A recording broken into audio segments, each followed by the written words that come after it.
Hello friends, सर्वांना नमस्कार। आज आपण या व्हिडिओच्या माध्यमातून residential status and tax liability of an assessee या घटकाविषयी माहिती घेणार आहोत।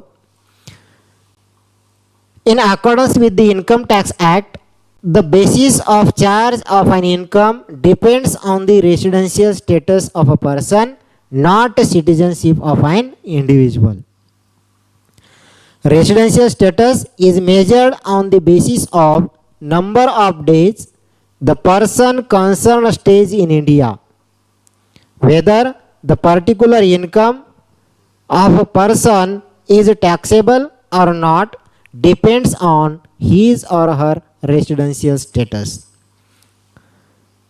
थोडक्यात रेसिडेन्शियल स्टेटस आणि टॅक्स लायबिलिटी याचा अतिशय जवळचा संबंध आहे, कारण रेसिडेन्शियल स्टेटस शिवाय आपण कुठल्याही करदात्याची टॅक्स लायबिलिटी कॅल्क्युलेट करू शकत नाही.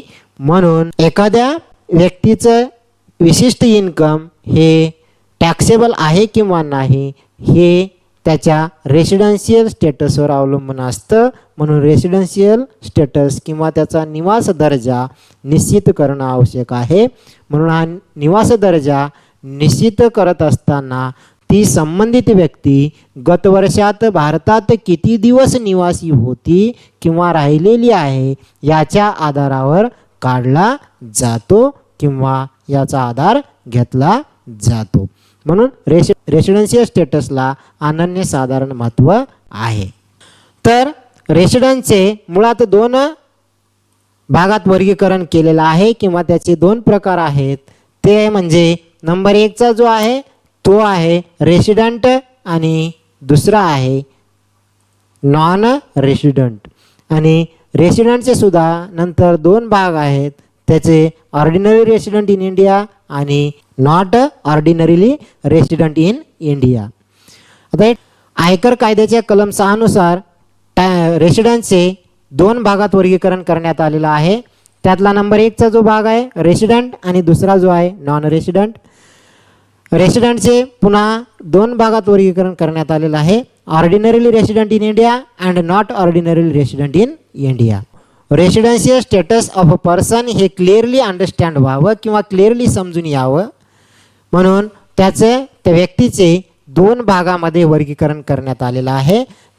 त्या व्यक्तीचा पहिला जो भाग आहे तो आहे इंडिव्हिज्युअल आणि हिंदू अनडिवायडेड फॅमिली, आणि दुसरा जो भाग आहे तो आहे firm, company, AOP, BOI etcetera. आता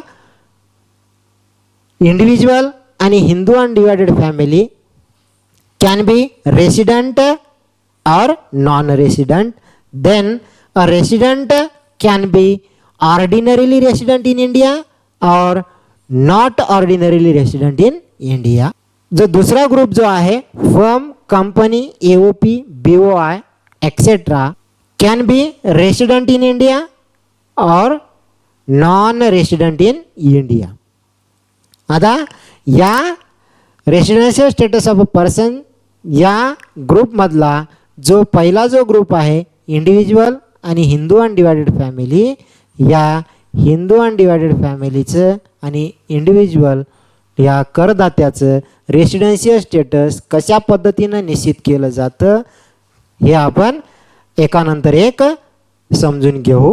त्यातला नंबर 1 जो आहे तो आहे residential status of an individual, section 6 subsection 1 of the income tax act.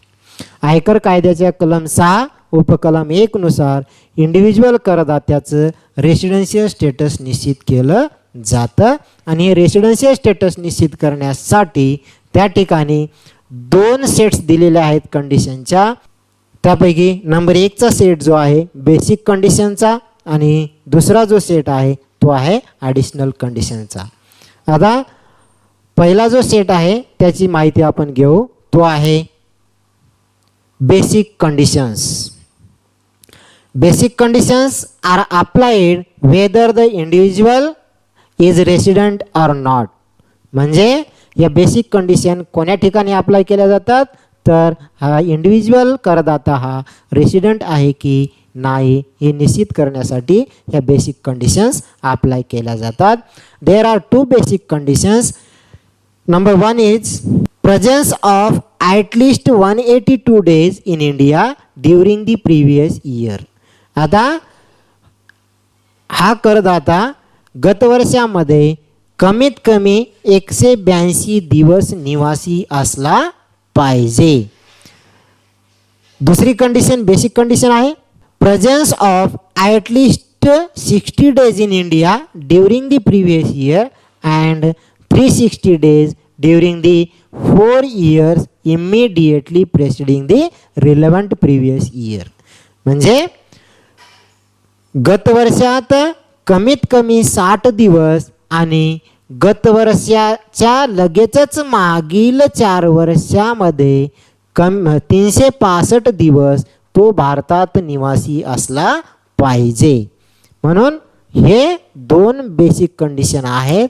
तो करदाता किंवा इंडिव्हिज्युअल व्यक्ती ही रेसिडेंट आहे की नॉट रेसिडेंट आहे हे निश्चित करण्यासाठी. आता या ठिकाणी एक एक्सेप्शन दिलेला आहे. ते एक्सेप्शन काय आहे पहा मित्रहो. तर एक्सेप्शन आहे in the case of Indian citizen who left India during the previous year for the purpose of employment or as a crew of an Indian ship, the second basic condition is not applicable. Presence of at least 182 days in India during the previous year is sufficient. हे exception जे आहे एखादा भारतीय नागरिक हा रोजगाराच्या हेतूने किंवा भारतीय जहाजाचा खलासी म्हणून तो भारताच्या बाहेर गेलेला असेल तर सेकंड बेसिक कंडिशन जी आहे ती या ठिकाणी नॉट ॲप्लिकेबल आहे. फक्त गत वर्षामध्ये 182 दिवस कमीत कमी 182 दिवस तो भारतात रहिवासी असला पाहिजे किंवा निवासी असला पाहिजे हे एवढंच या ठिकाणी या व्यक्तीला सफिशियंट आहे. दुसरा जो सेट आहे कंडिशनचा तो आहे additional conditions. Additional conditions are applied to test whether the resident is ordinary resident in India or not ordinary resident in India. म्हणजे रेसिडेंट असणारा व्यक्ती हा ऑर्डिनरीली रेसिडेंट आहे की नॉट ऑर्डिनरी रेसिडेंट आहे हे टेस्ट करण्यासाठी ह्या ॲडिशनल कंडिशनचा उपयोग केला जातो. There are 2 additional conditions. Number 1 resident in India in at least 2 out of 10 years immediately preceding the relevant previous year. म्हणजे गत वर्षाच्या लगेचच मागील 10 वर्षापैकी कमीत कमी 2 वर्षामध्ये तो भारतात निवासी असला पाहिजे.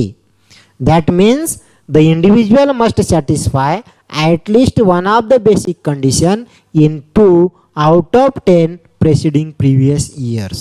म्हणजे प्रिव्हियस इयरच्या लगेचच मागील 10 वर्षापैकी 2 वर्षात कमीत कमी एका बेसिक कंडिशनची पूर्णता करणं आवश्यक आहे. Additional condition number 2 presence of at least 730 days in India during 7 years immediately preceding the relevant previous year. म्हणजे संबंधित गत वर्षाच्या लगेचच मागील 7 वर्षा दरम्यान कमीत कमी 730 दिवस तो इंडिव्हिज्युअल करदाता भारतात निवासी असला पाहिजे तरच तो ऑर्डिनरीली रेसिडेंट आहे की नॉट ऑर्डिनरी रेसिडेंट आहे हे निश्चित आपल्याला करता येतं.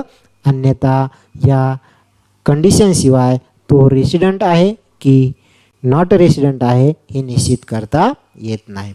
चला तर मग मित्रो हा इंडिव्हिज्युअल करदाता हा रेसिडेंट आहे की नॉट रेसिडेंट आहे हे आपण जाणून घेऊ. त्यामध्ये नंबर 1 आहे resident. If an individual satisfies at least one of the basic conditions he will becomes a resident in India. जर इंडिव्हिज्युअल करदाता बेसिक कंडिशनपैकी कमीत कमी एक कंडिशन पूर्ण करत असेल तर तो भारतात निवासी आहे असं मानला जाईल. Resident can be and divided into two parts, that is ordinarily resident and not ordinarily resident. तर नंबर 1 चा आहे ऑर्डिनरीली रेसिडेंट.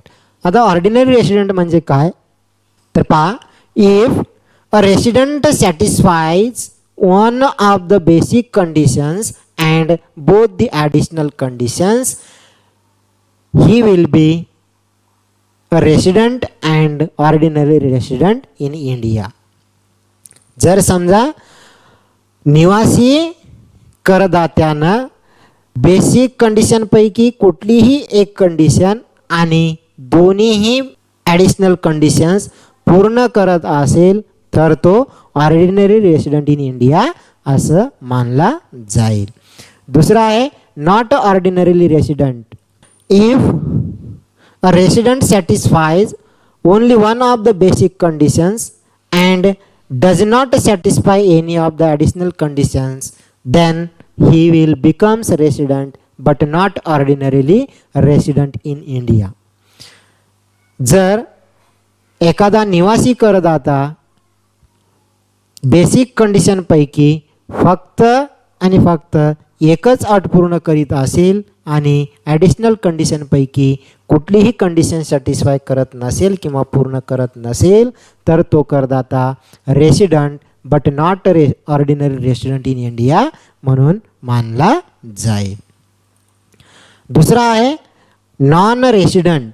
नॉन रेसिडेंट म्हणजे if an individual does not satisfy any of the basic conditions and does not satisfy any of the additional conditions or both the additional conditions, he will becomes a non-resident in India. जर समजा individual करदात्यानं मूळ अटीपैकी कुठलीही अट तो पूर्ण करत नसेल आणि दोन ॲडिशनल अटी कंडिशन्सपैकी कुठलीही एखादी अट किंवा दोन्ही अटी पूर्ण करत नसेल तर तो नॉन रेसिडेंट इन इंडिया म्हणून मानला जाईल. यानंतरचा जो दुसरा भाग आहे residential status of an Hindu undivided family, section 6 subsection 2.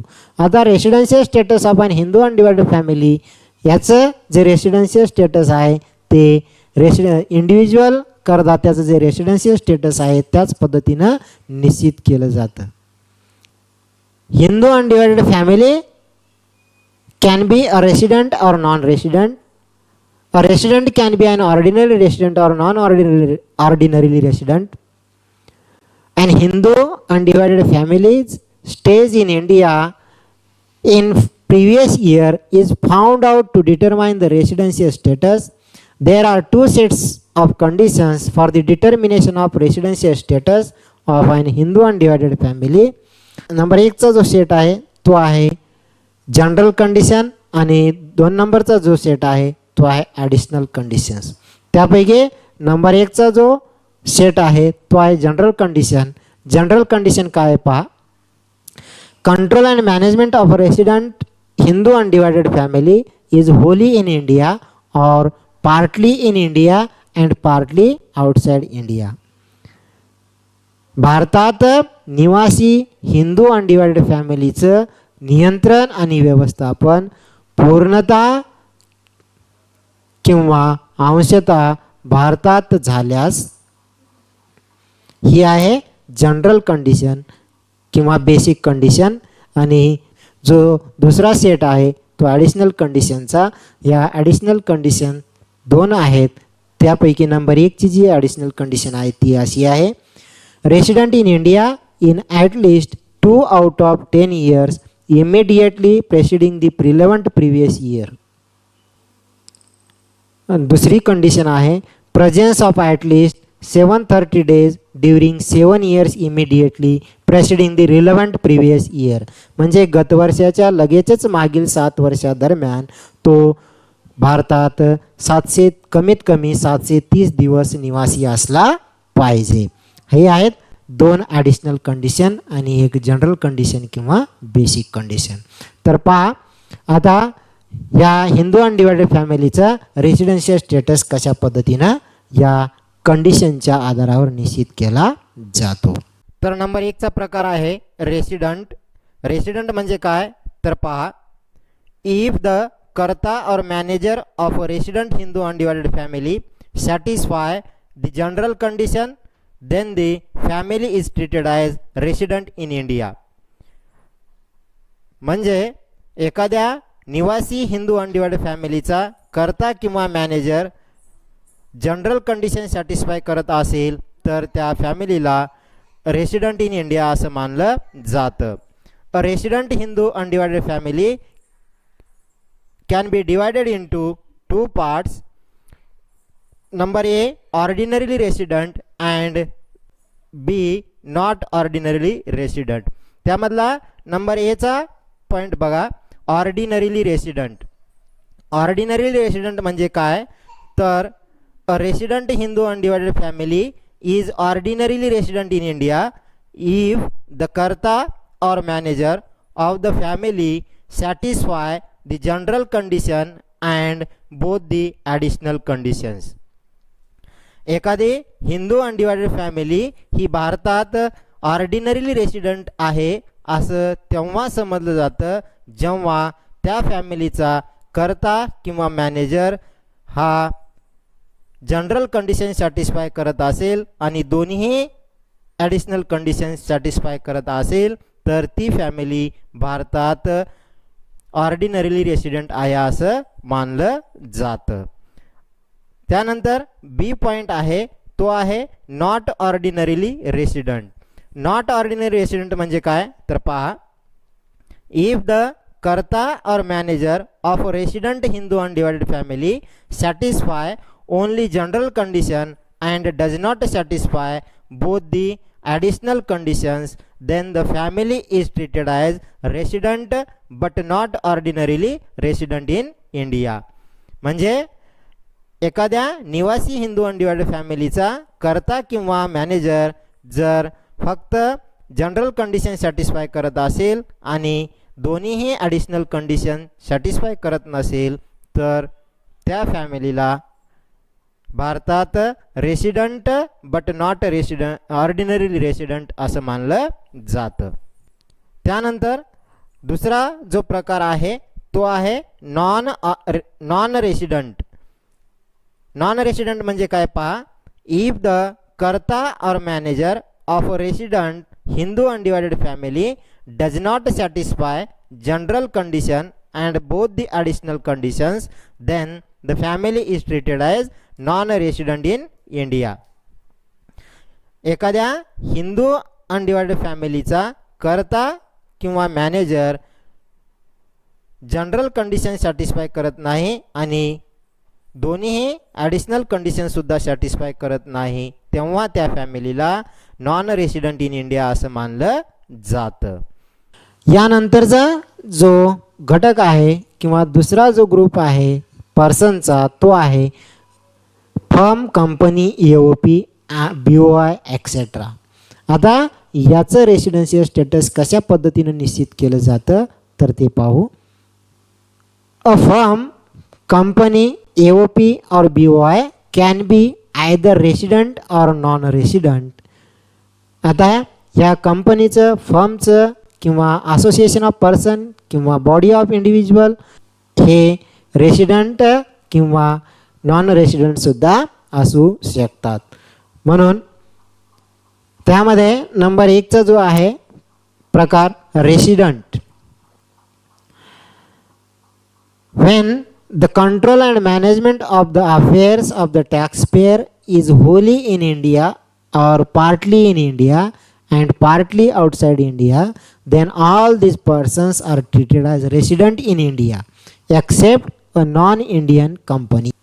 ज्यावेळेस ह्या करदात्यांचं व्यवस्थापन आणि नियंत्रण हे पूर्णतः भारतातून किंवा अंशतः भारतातून आणि अंशतः विदेशातून होत असेल तर हे सर्व करदाते हे भारतात निवासी आहेत असं मानलं जातं except a non Indian company. म्हणजे नॉन इंडियन कंपनी सोडून. A non Indian company can be resident if the control and management is wholly in India. एखादी नॉन इंडियन कंपनी तेव्हाच रेसिडेंट मानली जाईल जेव्हा त्या कंपनीचं नियंत्रण आणि व्यवस्थापन हे पूर्णतः भारतातून केलं जाईल त्यावेळेसच ती नॉन इंडियन कंपनी ही भारतात निवासी आहे असं मानलं जाईल. दुसरा जो प्रकार आहे तो नॉन रेसिडेंट आहे. नॉन रेसिडेंट म्हणजे काय तर पहा, if the control and management is Holy outside India then all these persons are treated as a non-resident in India except Indian company. जर या सर्व करदात्यांचं नियंत्रण आणि व्यवस्थापन पूर्णतः भारताबाहेरून केलं जात असेल तर हे सर्व करदाते नॉन रेसिडेंट इन इंडिया म्हणून मानले जातील एक्सेप्ट इंडियन कंपनी म्हणजे भारतीय कंपनी सोडून. A Indian company even resident if the control and management of the company is wholly from outside India. एखाद्या भारतीय कंपनीचं व्यवस्थापन आणि नियंत्रण हे पूर्णतः विदेशातून किंवा भारताबाहेरून होत असलं तरी ती रेसिडेंट इन इंडियाच मानली जाते. अशा पद्धतीनं कंपनी फर्म AOP BOI इत्यादीचं रेसिडेन्शियल स्टेटस हे निश्चित केलं जातं. तर हे रेसिडेन्शियल स्टेटस आणि टॅक्स लॅबिलिटी यामध्ये कसा जवळचा संबंध आहे म्हणजे एखादा इन्कम सोर्स हे टॅक्सेबल कशा पद्धतीनं आहे हे त्याच्या रेसिडेन्शियल स्टेटसवरून कशा पद्धतीनं निश्चित केलं जातं हे आपण यानंतरच्या व्हिडिओमधून पाहू. तर मित्रो आपण या ठिकाणी थांबू. सर्वांचे मनपूर्वक धन्यवाद. थँक्यू.